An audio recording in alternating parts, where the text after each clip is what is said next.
Selamat hari Minggu, adik-adik remaja GTM Jemaat Nipa-Nipa. Selamat memulai kebaktian jarak jauh kelas remaja pada hari Minggu saat ini. Tapi kayaknya masih ada yang baru bangun tapi belum mandi. Padahal minggu lalu sudah diingatkan supaya persiapkan badannya supaya bisa segar dan bugar sebelum memulai ibadah. Yang belum mandi, boleh stop dulu videonya untuk sementara. Supaya bisa segera mandi, supaya badannya segar dan bisa beribadah dengan baik. Nah, bagi adik-adik remaja yang sudah siap untuk beribadah, kembali mari kita tenangkan hati, siapkan hati dan pikiran, dan kita akan memulai ibadah kita pada saat ini. Untuk memulai ibadah kita, mari kita nyanyikan pujian Hari Minggu, Hari yang Mulia.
Untuk memulai ibadah kita, mari kita tenangkan hati dan pikiran dan kita satu dalam doa. Kita berdoa. Tuhan Allah Bapa kami yang ada di dalam surga, kami mengucapkan terima kasih atas penyertaan-Mu selama seminggu yang telah berlalu. Engkau telah menyertai kehidupan kami masing-masing, dan pada saat ini kami kembali datang bersama-sama dalam ibadah kelas remaja. Engkau yang hadir memimpin kami dalam kegiatan ibadah kami pada saat ini ya Tuhan, agar ibadah kami dapat berlangsung dengan baik dan seturut dengan kehendak-Mu. Jaga dan sertai kami, jaga dan sertai hati kami, agar semua yang kami laksanakan ini dapat berlangsung seturut dengan kehendak Tuhan. Ini doa kami Tuhan, dalam nama-Mu kami berdoa. Amin. Nah, adik-adik remaja, sebelum kita mendengarkan firman hari ini, mari bersama kita menyanyikan pujian Firman-Mu pelita bagi kakiku.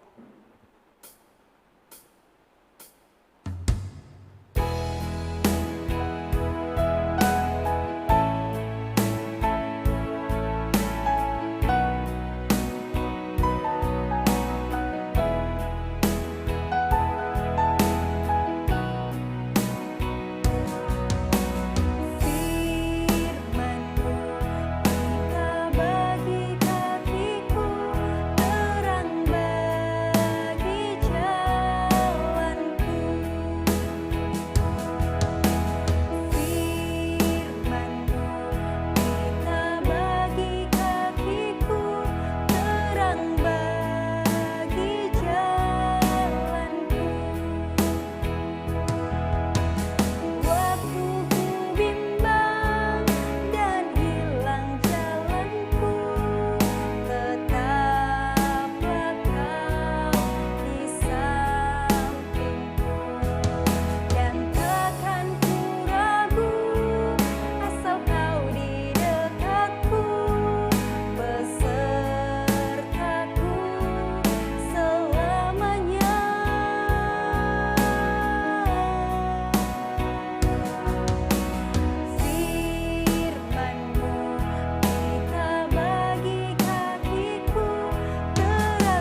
Kita persiapkan bahan bacaan Alkitab kita dari kitab 1 Korintus pasal 11 ayat 17 sampai ayat 34.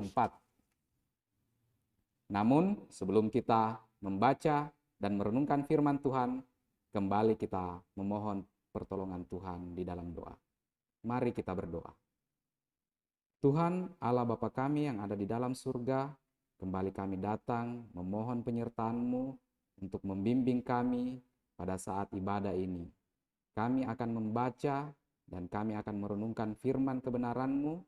Engkau yang memimpin kami, Engkau yang memimpin hamba-Mu yang akan menyampaikan firman Tuhan, agar semua yang disampaikan dapat seturut dengan kehendak-Mu dan dapat diterima dengan baik oleh adik-adik remaja pada saat ini.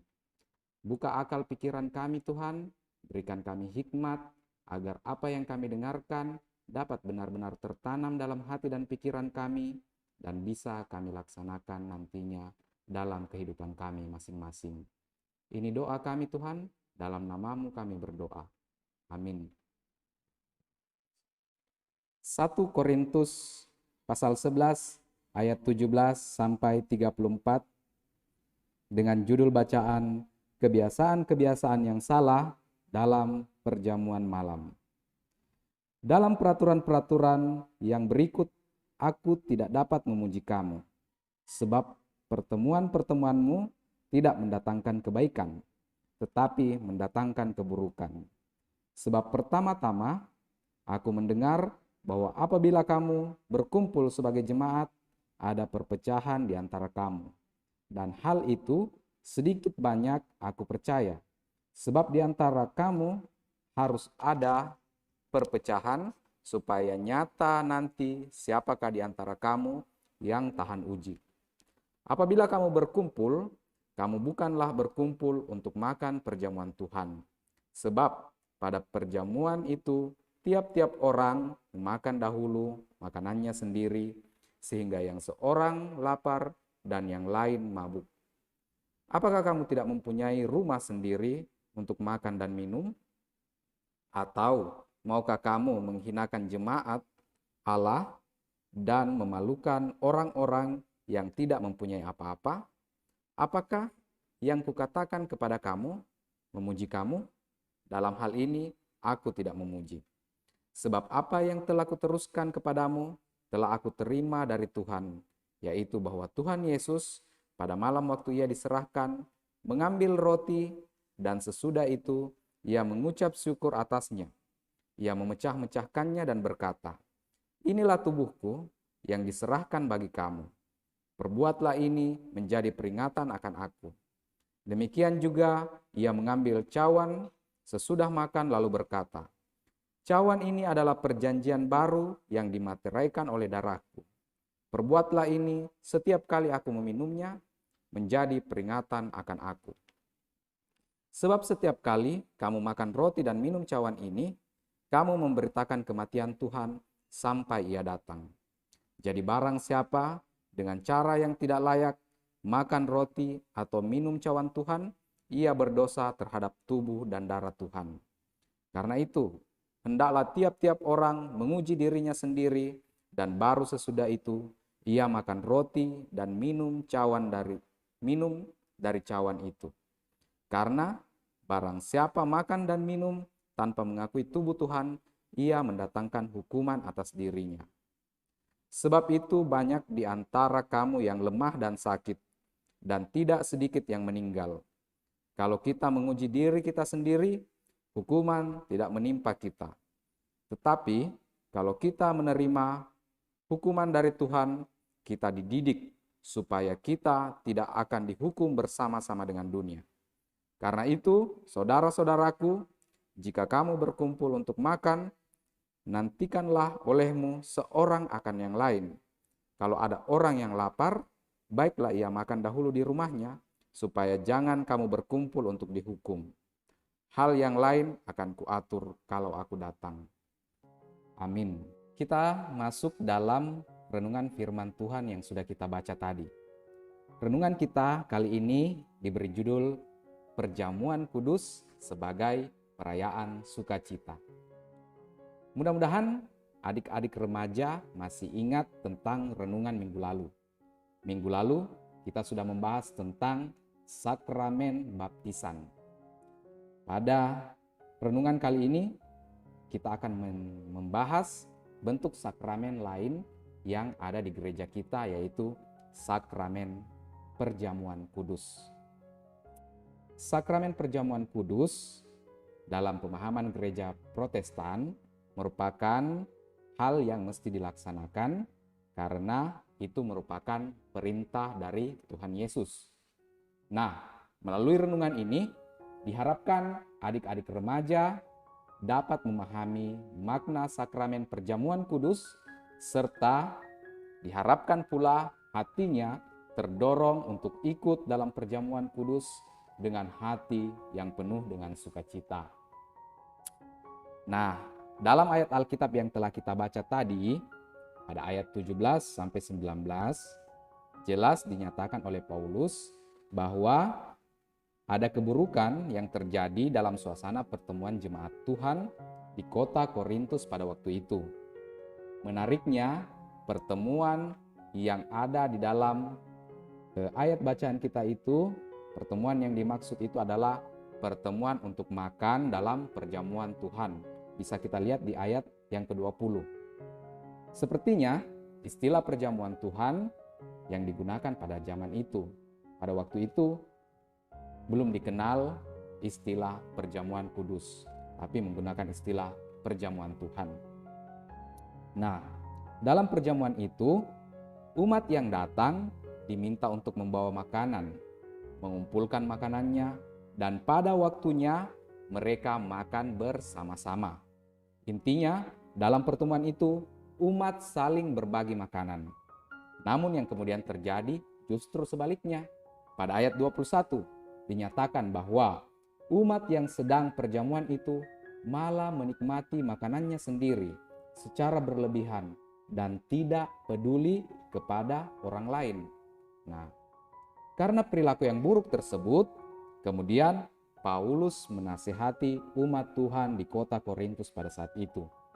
Paulus mengajak umat Tuhan untuk belajar dari perjamuan yang pernah dilakukan oleh Tuhan Yesus. Bisa dilihat di ayat 23 sampai ayat 26. Paulus menyatakan bahwa pada saat umat makan dan minum dalam perjamuan, maka saat itu juga umat sedang diingatkan tentang kasih karunia yang telah dikerjakan oleh Tuhan Yesus Kristus melalui pengorbanannya di atas kayu salib. Nah, selanjutnya Paulus memberikan penegasan pada ayat 27. Paulus katakan, "Jadi barang siapa dengan cara yang tidak layak makan roti atau minum cawan Tuhan, ia berdosa terhadap tubuh dan darah Tuhan." Cara yang tidak layak menurut Paulus adalah makan dan minum tanpa memiliki kepedulian kepada orang lain. Itu cara yang tidak layak menurut Paulus. Lebih lanjut, Paulus mengatakan, ini pada ayat 28. Karena itu, hendaklah tiap-tiap orang menguji dirinya sendiri, dan baru sesudah itu ia makan roti dan minum dari cawan itu. Menguji di sini maksudnya menilai diri, yang bermakna melayakkan atau mempersiapkan hati dan jiwa untuk ikut dalam perjamuan agar senantiasa menyadari karya kasih Tuhan Yesus yang telah berkorban untuk menjadi juru selamat umat manusia. Nah, sangat penting untuk diketahui oleh adik-adik remaja bahwa ketika kalian nanti sudah ikut dalam sakramen perjamuan kudus, kalian harus ingat inti renungan ini. Bahwa perjamuan kudus itu merupakan momen pernyataan sukacita kita karena kasih dan pengorbanan Tuhan Yesus, sehingga suasana hati kita yang sudah penuh dengan sukacita tidak boleh kita rusak dengan keburukan-keburukan yang justru tidak mencerminkan rasa syukur, tidak mencerminkan kecintaan kita kepada Tuhan Yesus. Nah, untuk lebih jelasnya, silakan simak tayangan berikut ini. Mati kok. Mati kok. Saya ambil buff. Mati kok. Ada Fanny. Mati kok. Ambil buffnya Fanny.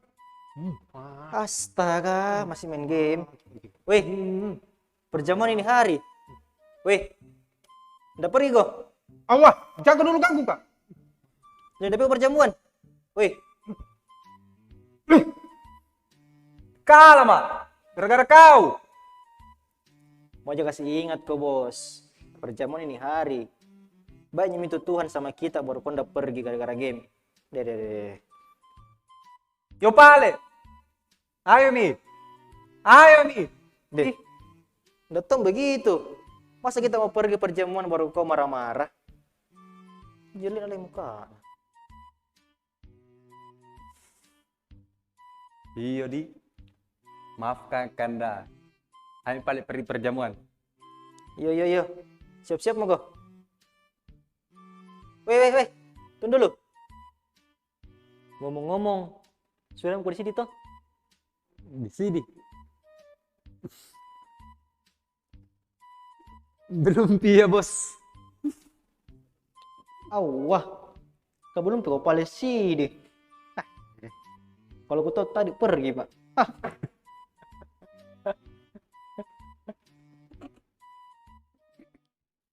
Nah, pesan moral dari tayangan tadi ialah kita diajak untuk memahami bahwa perjamuan kudus itu adalah perayaan sukacita dalam hidup kita karena kasih Tuhan Yesus.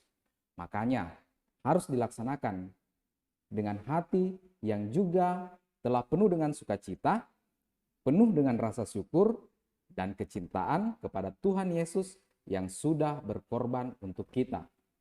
Tetapi selain itu, perlu juga diingat bahwa salah satu syarat formal agar anggota jemaat bisa mengikuti perjamuan kudus adalah sudah menjalani peneguhan CD.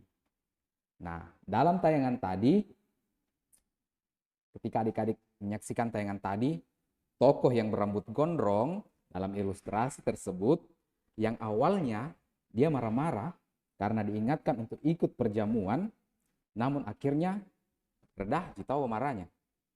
Hatinya kembali bersukacita untuk mau ikut perjamuan, tapi walau hatinya sudah ada sukacita, tapi akhirnya diketahui bahwa tokoh tersebut belum disidi.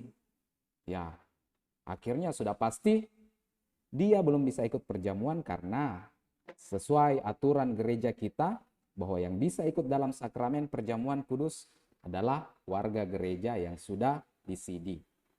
Mengapa demikian? Karena melalui katekisasi dan sidi, pribadi orang percaya akan dibentuk hingga matang, hingga menjadi dewasa dalam memahami dan mengimani Tuhan Yesus Kristus. Termasuk akan lebih mantap pemahamannya untuk memaknai arti perjamuan kudus jika sudah melewati masa katekisasi dan telah disidi. Tapi tokoh dalam tayangan tadi itu cuma ilustrasi ya, itu cuma acting. Om-om yang rambutnya gondrong tadi itu walaupun mukanya agak seram tapi sebenarnya dia orang baik, tidak suka marah-marah. Juga sudah disidi dan pokoknya dia orang baik. Kebetulan dia masih ada di depan saya sekarang. Abe om. Ya. Nah, oleh karena itu kita lanjut ketika adik remaja nanti telah disidi dan sudah bisa mengikuti perjamuan kudus, pastikan bahwa hati dan jiwa kalian memang benar-benar telah penuh dengan sukacita untuk melaksanakan perjamuan kudus.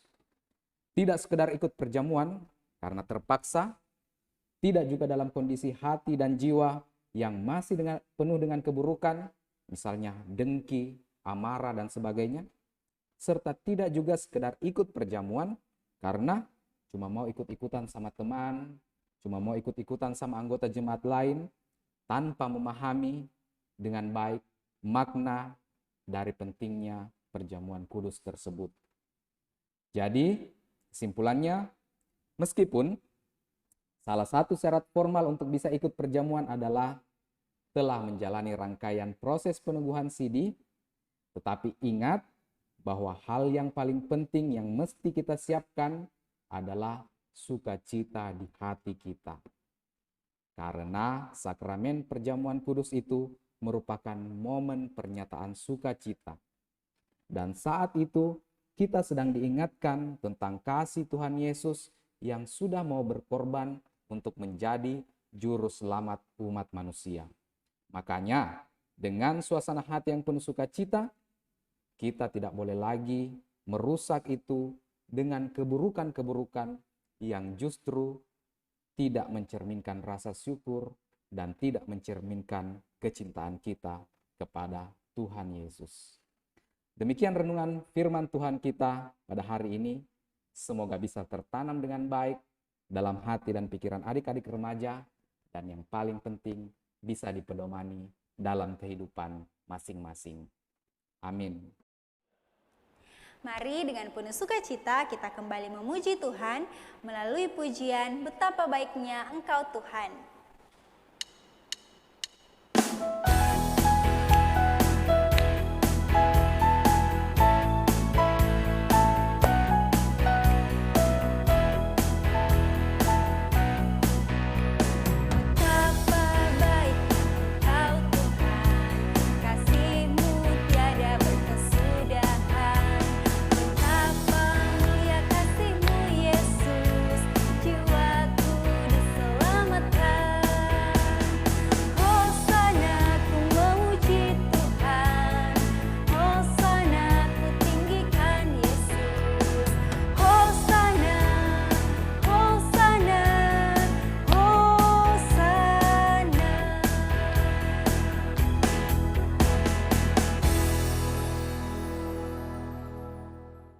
Akan kembali menghadap Tuhan dalam doa syafaat. Kita kembali tenangkan hati dan pikiran, dan kita satu di dalam doa. Mari berdoa. Tuhan, Allah Bapa kami yang ada di dalam surga, Allah kami yang baik, kami mengucapkan terima kasih karena Engkau telah memimpin kami, menjaga kami, sehingga kami telah mendengarkan dan merenungkan firman-Mu pada ibadah saat ini. Kami memohon Tuhan dengan segala kerendahan hati, kiranya apa yang kami dengarkan pada saat ini dapat benar-benar tertanam dalam hati dan pikiran kami, dan terutama bisa kami pedomani, menerapkan dalam keseharian kami masing-masing. Kami juga berdoa Tuhan untuk persekutuan remaja kami di jemaat ini. Walaupun kami hanya melaksanakan ibadah jarak jauh, namun kami tetap menyerahkan semua ke dalam tangan kuasa-Mu. Engkau tetap memberikan kami hati yang baik untuk bisa beribadah dengan baik, dan Engkau tetap menjaga persekutuan kami agar persekutuan remaja di jemaat ini dapat benar-benar menjadi persekutuan yang sesuai dengan yang Tuhan harapkan. Kami juga berdoa, jikalau ada di antara adik-adik remaja yang mengalami sakit ataupun berduka cita, kami serahkan dalam tangan kuasa-Mu. Engkau yang memberikan kesehatan dan penghiburan, agar semua yang pergumulan yang dilalui dapat dilalui dengan sebaik-baiknya dan tetap mengandalkan Tuhan dalam hidup masing-masing. Engkau yang memberkati orang tua kami Tuhan, keluarga kami, dan juga gereja kami, mulai dari Bapak Pendeta, majelis jemaat, pengasuh sekolah minggu, bahkan semua pihak yang ikut ambil bagian dalam pelayanan di gereja kami serahkan dalam tangan kuasa-Mu. Engkau yang memberkati mereka, mengaruniakan hikmat dan kebijaksanaan, agar segala proses pelayanan dapat dilaksanakan dengan sebaik-baiknya dan bisa sesuai dengan kehendak-Mu. Kami juga berdoa Tuhan untuk bangsa dan negara kami. Kami berdoa untuk para aparat pemerintah, aparat negara yang menjalankan proses pemerintahan di negara kami ini. Kami serahkan dalam tangan kuasa-Mu. Engkau yang membimbing mereka, Engkau yang memimpin mereka ya Tuhan. Terutama tak henti-hentinya kami berdoa di masa pandemi virus ini, Engkau yang memberkati semua pihak, memutar akal, memberikan akal, pikiran, dan budi pekerti yang baik, agar segala hal yang dilakukan berkaitan dengan penanggulangan virus yang masih berlangsung saat ini dapat bisa dilaksanakan, diselesaikan dengan sebaik-baiknya, agar bisa pandemi virus ini bisa segera berakhir dan kita bisa kembali hidup dengan normal seperti biasanya. Kami juga berdoa ya Tuhan untuk persembahan syukur yang sudah kami berikan sebagai tanda syukur kami atas kebaikan-Mu. Kiranya persembahan syukur ini dapat dikelola dengan sebaik-baiknya dan bisa dipergunakan untuk pembangunan gereja dan untuk keluasan kerajaan Tuhan di muka bumi ini. Ini permohonan kami Tuhan, ini doa syafaat kami, ungkapan syukur kami yang kami bawa hanya dalam nama-Mu Tuhan Yesus Kristus yang telah mengajarkan kami doa Bapa kami secara bersama-sama demikian. Bapa kami yang di surga, dikuduskanlah nama-Mu, datanglah kerajaan-Mu, jadilah kehendak-Mu di bumi seperti di surga. Berikanlah kami pada hari ini makanan kami yang secukupnya, dan ampunilah kami akan kesalahan kami, seperti kami juga mengampuni orang yang bersalah kepada kami. Dan janganlah membawa kami ke dalam pencobaan, tapi lepaskanlah kami daripada yang jahat, karena Engkau-lah yang mempunyai kerajaan dan kuasa dan kemuliaan sampai selama-lamanya. Amin. Demikian ibadah kita pada saat ini. Semoga semua yang kita laksanakan benar-benar berkenan di mata Tuhan. Jangan lupa adik-adik remaja selalu ingatkan temannya untuk rutin mengikuti ibadah jarak jauh seperti saat ini. Semoga Tuhan memberkati, selamat hari Minggu, dan sampai jumpa di ibadah selanjutnya.